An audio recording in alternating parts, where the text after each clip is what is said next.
Otra polémica ahora envuelve al ex presidente Sebastián Piñera y probable candidato presidencial de Chile Vamos. Entre los años 1996 y 2004, 20 empresas chilenas, y entre ellas Inversiones Bancard Limitada, Penta S.A., Inversiones San Patricio, entre otras, declararon millonarias pérdidas al Servicio de Impuestos Internos.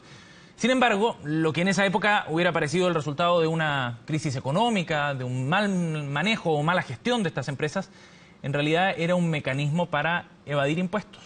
Un reportaje de CIPER Chile publicó que a inicios de los 90 comenzaron a ser revividas una serie de empresas que habían quebrado en la década de los 80. Estas, en su mayoría, habían pertenecido a los grupos económicos liderados por Manuel Cruzat y Javier Vial, pero esta vez quedaban en manos de nuevos dueños, ganando la denominación de empresas zombie. Eran empresas que en su mayoría no tenían activos, sino que sencillamente un RUT y pérdidas asociadas a estas empresas. El mecanismo consistía en comprar estas firmas quebradas, utilizar esas pérdidas para borrar utilidades de la empresa matriz, aquella que las compraba, y de esa manera entonces disminuir el pago de impuestos. En 2004 el Servicio de Impuestos Internos realizó una investigación al respecto y frenó a 60 empresas, donde se detectó esta repentina aparición de pérdidas que calificaron como improcedentes, porque no eran originarias de esas empresas matrices, sino que adquiridas, compradas por otra vía. En ese entonces, 20 de ellas habían utilizado esas pérdidas para rebajar impuestos, mientras que las otras 40 no lo habían hecho, pero estaban en posición de hacerlo. Y en el caso de Inversiones Bancard Limitada, en ese periodo, propiedad directa del expresidente Sebastián Piñera y de sus hijos, por problemas de prescripción solo se pudo cuestionar las declaraciones del 2002, 2003 y 2004, donde se encontraron deudas de más de 260 millones de pesos en impuestos.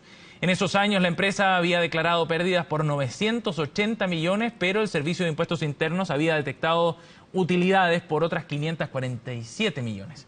Fuentes del Servicio de Impuestos Internos, consultadas por CIPER Chile en este reportaje, señalaron que para gestionar este pago, sin la necesidad de tener conflictos judiciales, se ofreció a Bancard y a las otras empresas que estaban en la misma situación una condonación estándar, un mecanismo más administrativo para casos de este tipo. Devolver entre el 50 y 70% de los intereses y multas adeudados, lo que los representantes de la firma aceptaron, rectificaron sus declaraciones de impuestos y finalmente terminaron pagando lo adeudado. Lo mismo ocurrió con la empresa Penta de Carlos Eugenio Lavín y Carlos Alberto Délano, recordemos, investigados ahora y formalizados en otra indagatoria, quienes pagaron entonces 5.800 millones de pesos. Según el cálculo que trae este reportaje de CIPER Chile y una elaboración realizada por el Servicio de Impuestos Internos en 2007, cuando Ricardo Escobar era el director del servicio, se hizo una estimación del daño al fisco desde el punto de vista tributario que podrían haber generado